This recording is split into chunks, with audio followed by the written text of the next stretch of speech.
All right, let's get right into it. Today, we are breaking down one of the most influential and, yeah, definitely one of the most controversial books out there on strategy and human nature, Robert Greene's The 48 Laws of Power. Right from the jump, Greene hits you with this really stark, uncompromising idea that's at the heart of his whole philosophy. He's not asking if you want to play the game of power. He's basically telling you that you're already playing. You see, for Greene, power dynamics are just woven into everything we do. At the office, in our relationships, pretty much any time people get together. So the only choice you really have is this. Do you learn the rules and play with skill? Or do you just ignore them and end up as a pawn in someone else's game? But here's the thing. Before you can even think about using any of these 48 laws, Greene is really clear that there's something you have to do first. It's a non-negotiable first step. And this right here, this is the absolute bedrock of his entire philosophy. He argues that our emotional reactions are the single biggest thing that gets in the way of having any real power. I mean, think about it. Acting out of anger or fear or even love, it clouds your judgment, it makes you predictable, and it basically hands control over to other people.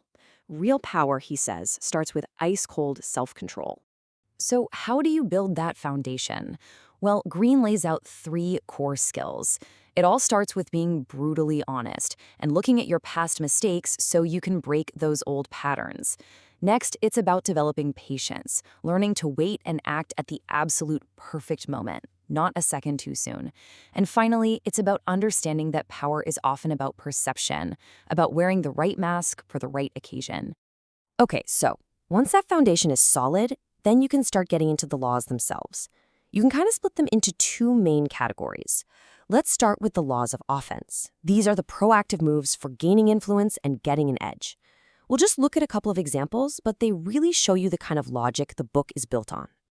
A perfect example of an offensive law is Law 11. Learn to keep people dependent on you. This one isn't about getting people to like you, it's about making yourself absolutely necessary. What's so fascinating here is the logic. Greene actually connects your own personal freedom to how much other people need you. Think of someone like Otto von Bismarck, who made himself so critical to the German king that nobody could touch him. If people can't afford to get rid of you, then they can't really control you.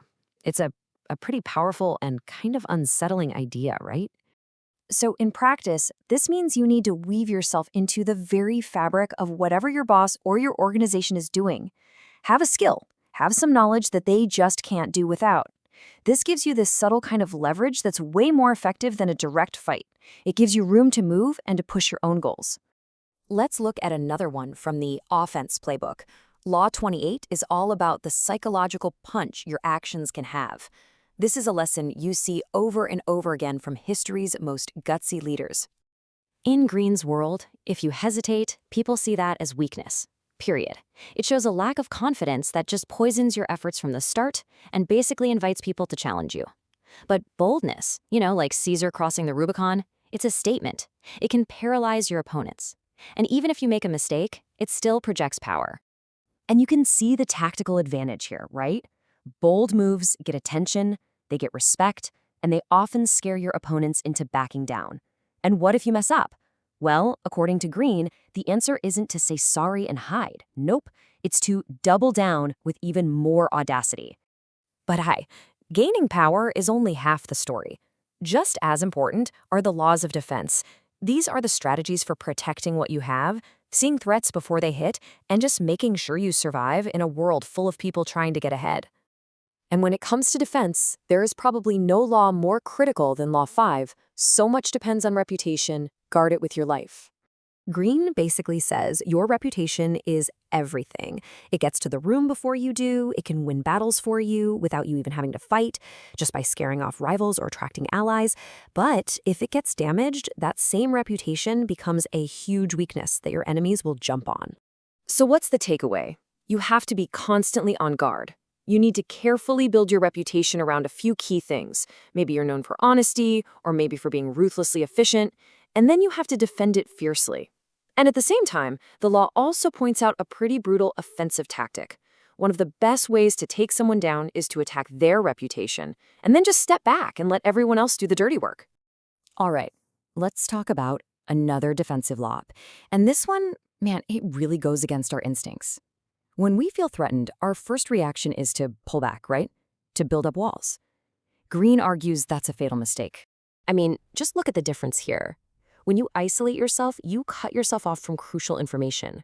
You start to lose touch with what's really going on, you can't see who's plotting against you, and you become this easy, predictable target. But if you stay in circulation, you're in the mix. You're part of the conversation, you're gathering intelligence, you know what's happening.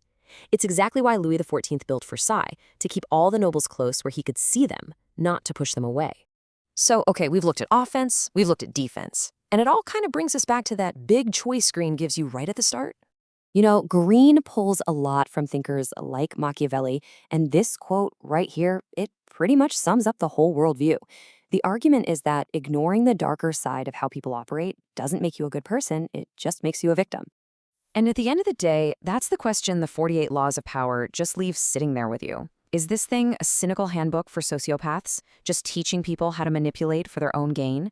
Or is it a necessary dose of reality, an essential guide for navigating a really complex world and defending yourself from people who will use these exact tactics against you? The answer, I guess, really depends on who's reading it and why.